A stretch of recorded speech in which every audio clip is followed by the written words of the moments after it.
Skinny skyscrapers are as impressive as they are terrifying. These pencil-thin buildings tower above cities, swaying precariously in the wind. That's how they've earned themselves the nickname Pencil Towers. Even though they look a bit unstable, amazing engineering has gone into building them properly and safely. Now the Pencil Tower craze is taking off all over the world, with the world's official skinniest skyscraper located in New York City. But their popularity has a lot more to it than just looking cool. So let's take a journey around the world and have a look at why skyscrapers are becoming so thin. Steinway Tower. The world's official skinniest skyscraper is one Steinway Tower in New York City. It's located on Billionaires Row in Midtown Manhattan. The skyscraper also earns itself the title of the second tallest building in the entire Western Hemisphere, standing an incredible 1,428 feet tall. The building has 82 floors, but is just 57 feet wide. Its height-to-width ratio is an incredible 24:1. Designed by shop architects, Steinway Tower is a luxury building that accommodates just one residence per floor. Its facilities include plenty of activities, like an 82-foot indoor pool. But we know what you're really wondering. How do they get this building to be so skinny? Well, when the wind hits at high speed, the upper floors do sway around by a few feet, but that's normal, and there has to be a little give in a building this tall and thin.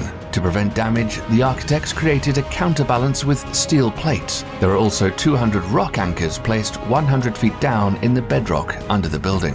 The building's exterior is made of reflective glass and terracotta tiles, which help create wind turbulence, showing any potential acceleration of the building and keeping it from swaying. So the Steinway's wealthy residents don't really feel much movement at all, even if they're living at the very top of the tower. According to its architects, the tower was built with the strongest concrete in the world. Central Park Tower. Pencil-thin towers like the Steinway have become a way to show off money and prowess, especially in New York City. Super-thin skyscrapers started becoming a craze in New York during the 2010s. Places like Billionaires Row were especially popular for super-tall buildings, and making these towers very thin allowed developers to take advantage of some zoning loopholes. There's a policy that allows developers to acquire unused airspace, add it to their existing lot, and erect super-tall structures without a lengthy review process. This loophole, paired with wanting to show off skilled engineering and having an enormous amount of wealth, led to the super expensive and super skinny skyscrapers we see all over the city today. This brings us to Central Park Tower, the city's second thinnest tower. It was designed by Adrian Smith and Gordon Gill, the talented architects behind Dubai's Burj Khalifa and Jeddah Tower. Central Park Tower is an impressive 1,550 feet tall with a height-to-width ratio of 18:1. It's also known for having the largest pools, the highest health club, and some of the best views in the city. Its reflective exterior is composed of glass and satin-finished stainless steel. Inside, there are 179 residences. While Steinway may be skinnier, there's no doubt that Central Park Tower is one of the city's most monumental buildings. Seline. Speaking of monumental, we wouldn't be able to talk about super-thin skyscrapers without mentioning the eye-catching Seline. This 63-story tower was designed by Foster & Partners as a super-tall white building, in contrast to its neighboring tower, the dark bronze Seagram. Construction wrapped up on the project back in 2019. Seline's 711 feet tall, which makes it only the 64th tallest building in New York. Yet its super slender stature makes it one of the world's thinnest skyscrapers with a height-to-weight ratio of 15:1. 432 Park Avenue. So far, all the skinny skyscrapers we've mentioned have been successes, but another New York pencil tower is proof that they don't always work out so well. When 432 Park Avenue was finished in 2015, its impressive height-to-width ratio of 15:1 should have made it one of the city's first and best skinny skyscrapers. The 1,286-foot-tall, 85-story skyscraper was designed by architect Raphael Vinoli, but not long after the tower was finished, its residents were plagued with misfortune. There was flooding, extreme swaying from the wind, and loud noises of clicks and bangs throughout their homes. These were likely caused by metal shifting and air whistling through the building. These issues led to the architect apologizing for not thinking things through, and now the building is known as one of the earliest and most problematic skinny skyscrapers in the city. High Cliff. Of course, New York City isn't the only city for thin towers, so let's head to Hong Kong. In the 1970s, Hong Kong developers started taking advantage of some lax zoning laws and began building super slender skyscrapers. Buildings with a slenderness ratio of up to 18:1 have dominated parts of Hong Kong, making it the world capital of pencil towers. Before Steinway Tower was built and stole the world record, this building, named the High Cliff, was the world's thinnest skyscraper. It stands at a height of 828.1 feet, which is somewhat modest for a super tall skyscraper, but it has an incredible height-to-width ratio of 20:1. The High Cliff is a luxury 75-story apartment building that was finished in 2003 after just 3 years of construction.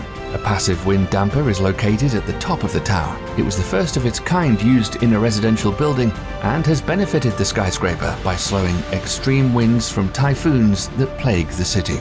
While it's no longer the record holder, High Cliff has earned an irreplaceable spot in skinny skyscraper history. The Summit. High Cliff's neighboring tower is another super tall and super thin skyscraper. This is the Summit, a residential building standing at 722 feet tall with 65 stories. Construction began in 1999 and finished in 2001. Once the High Cliff was finished right next door, the two slender towers earned themselves a nickname. They're often called the Chopsticks, and they're mentioned in pretty much every conversation about pencil towers. 211 Broad Street. Now, we could spend this entire video talking about thin towers in Hong Kong, but let's move on and see how other places in the world are starting to implement pencil towers in their city designs. This is 211 Broad Street in Birmingham, England. The UK is not known for skinny skyscrapers, but as these towers gain popularity elsewhere in the world, it's about time the English tried their hand at it too. 211 Broad Street was designed by Glancy Nichols Architects. It stands over 380 feet tall and just over 31 feet wide, giving it a slenderness ratio of about 12:1. Once finished, it'll be the UK's first residential pencil tower, even though it kind of looks more like a super thin eraser than a pencil. The tower will have 264 rooms as well as a trunk load of amenities, restaurants, gyms, lounges, you name it. But most importantly, 211 Broad City is expected to transform Birmingham City's skyline and usher in a new wave of slender towers for the UK. Magic Tower. The evolution of super thin skyscrapers is clearly on the horizon in countries all over the world. So for our very last tower in this video, let's have a look at an upcoming design that could take the record away from Steinway, if it ever gets built.